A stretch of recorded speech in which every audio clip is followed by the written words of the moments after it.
ദക്ഷിണ കൊറിയ ആഭ്യന്തരമായി നിർമ്മിച്ച രണ്ടാമത്തെ ചാര ഉപഗ്രഹം വിജയകരമായി ഭ്രമണപഥത്തിൽ എത്തിയതായി സിയോളിന്റെ പ്രതിരോധ മന്ത്രാലയം തിങ്കളാഴ്ച അറിയിച്ചു. ഡിസംബറിലായിരുന്നു സിയോൾ തങ്ങളുടെ ആദ്യത്തെ സൈനിക ചാര ഉപഗ്രഹത്തിന്റെ വിജയകരമായ വിക്ഷേപണം നടത്തിയിരുന്നത്. ഇലോൺ മസ്കിന്റെ സ്പേസ് എക്സ് ഫാൽക്കോൺ 9 റോക്കറ്റുകളിൽ ഒന്നായിരുന്നു അത്. ദക്ഷിണ കൊറിയ സൈന്യത്തിന്റെ രണ്ടാമത്തെ രഹസ്യാന്വേഷണ ഉപഗ്രഹം വിക്ഷേപണ വാഹനത്തിൽ നിന്ന് വിജയകരമായി വേർപെട്ട് ലക്ഷ്യഭ്രമണപഥത്തിൽ പ്രവേശിച്ചുവെന്ന് പ്രതിരോധ മന്ത്രാലയ വക്താവ് ജിയോൺ ഹാക്യു പ്രസ്താവനയിൽ പറഞ്ഞു. വിദേശ ഗ്രൗണ്ട് സ്റ്റേഷനുകളുമായുള്ള ആശയവിനിമയത്തിലൂടെ ഉപഗ്രഹം സാധാരണ രീതിയിൽ പ്രവർത്തിക്കുന്നുണ്ടോ എന്ന് സ്ഥിരീകരിക്കാൻ തങ്ങൾ ശ്രമിക്കുന്നുണ്ടെന്നും അവർ കൂട്ടിച്ചേർത്തു. കഴിഞ്ഞ വർഷം തന്നെയാണ് ഉത്തര കൊറിയയും ദക്ഷിണ കൊറിയയും തങ്ങളുടെ ആദ്യ ചാര ഉപഗ്രഹങ്ങൾ വിക്ഷേപിച്ചത്. ഉത്തര കൊറിയ നവംബറിലും ദക്ഷിണ കൊറിയ ഡിസംബറിലുമായിരുന്നു അത്. കടുത്ത ശത്രുതകൾക്കിടയിൽ തങ്ങളുടെ ഉപഗ്രഹങ്ങൾ പരസ്പരം നിരീക്ഷിക്കാനും മിസൈൽ ആക്രമണശേഷിക്കുള്ള കഴിവ് വർദ്ധിപ്പിക്കുകയുമാണ് ഇരു രാജ്യങ്ങളും ലക്ഷ്യമിടുന്നത്. അതേസമയം ദക്ഷിണ കൊറിയയുടെ രണ്ടാമത്തെ ചാര ഉപഗ്രഹം ഫ്ലോറിഡയിലെ കെന്നഡി ബഹിരാകാശ കേന്ദ്രത്തിൽ നിന്ന് പ്രാദേശിക സമയം ഞായറാഴ്ച വൈകുന്നേരമായിരുന്നു വിക്ഷേപിച്ചത്. അത് സിയോളിൽ തിങ്കളാഴ്ച രാവിലെയാണ്. റോക്കറ്റിൽ നിന്ന് വേർപിരിഞ്ഞ ശേഷം ഉപഗ്രഹം ഭ്രമണപഥത്തിൽ പ്രവേശിച്ചതായും വിദേശ ഗ്രൗണ്ട് സ്റ്റേഷനുമായി ആശയവിനിമയം നടത്തിയതായും ദക്ഷിണ കൊറിയയുടെ പ്രതിരോധ മന്ത്രാലയം അറിയിച്ചു.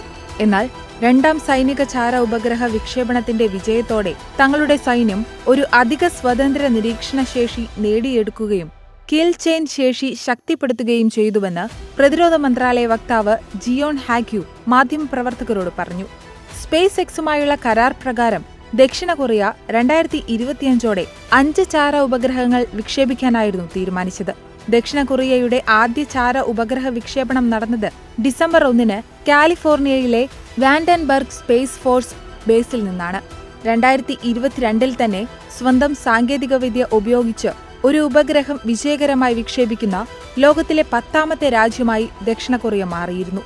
എന്നാൽ ചാര ഉപഗ്രഹം വിക്ഷേപിക്കുന്നതിന് സ്പേസ് എക്സ് റോക്കറ്റ് ഉപയോഗിക്കുന്നത് ലാഭകരമാണെന്നും അതേസമയം റോക്കറ്റിന്റെ വിശ്വാസ്യത ഉറപ്പാക്കാൻ ദക്ഷിണ കൊറിയയ്ക്ക് കൂടുതൽ വിക്ഷേപണങ്ങൾ ആവശ്യമായി വരുമെന്നുമാണ് വിദഗ്ധർ അഭിപ്രായപ്പെടുന്നത്.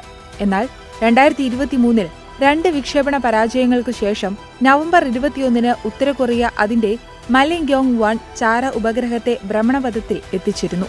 തുടർന്ന് യുഎസിലെയും ദക്ഷിണ കൊറിയയിലെയും പ്രധാന സൈറ്റുകളുടെ ബഹിരാകാശ ചിത്രങ്ങൾ തങ്ങളുടെ ഉപഗ്രഹം കൈമാറിയതായി ഉത്തര കൊറിയ അവകാശപ്പെട്ടു.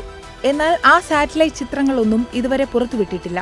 പക്ഷേ ഉത്തര കൊറിയൻ ഉപഗ്രഹത്തിന് സൈനിക അർത്ഥവത്തായ ചിത്രങ്ങൾ കൈമാറാൻ കഴിയുമോ എന്നതിൽ സംശയമുണ്ടെന്നാണ് വിദഗ്ധർ പറയുന്നത്.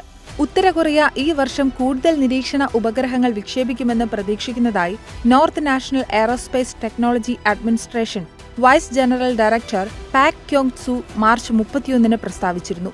ഡിസംബർ അവസാനത്തിൽ നടന്ന ഒരു പ്രധാന രാഷ്ട്രീയ സമ്മേളനത്തിൽ ഉത്തര കൊറിയൻ നേതാവ് കിം ജോങ് ഉൻ 2024 3 അധിക സൈനിക ചാര ഉപഗ്രഹം വിക്ഷേപിക്കുമെന്നും പ്രതിജ്ഞയെടുത്തിരുന്നു.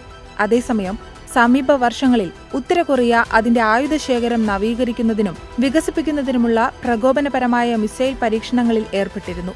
ഇതിനു മറുപടിയായി യുഎസും ദക്ഷിണ കൊറിയയും തങ്ങളുടെ സൈനികാഭ്യാസം ശക്തിപ്പെടുത്താൻ കൂടുതൽ പ്രവർത്തനങ്ങൾ നടത്തുകയും ചെയ്തു.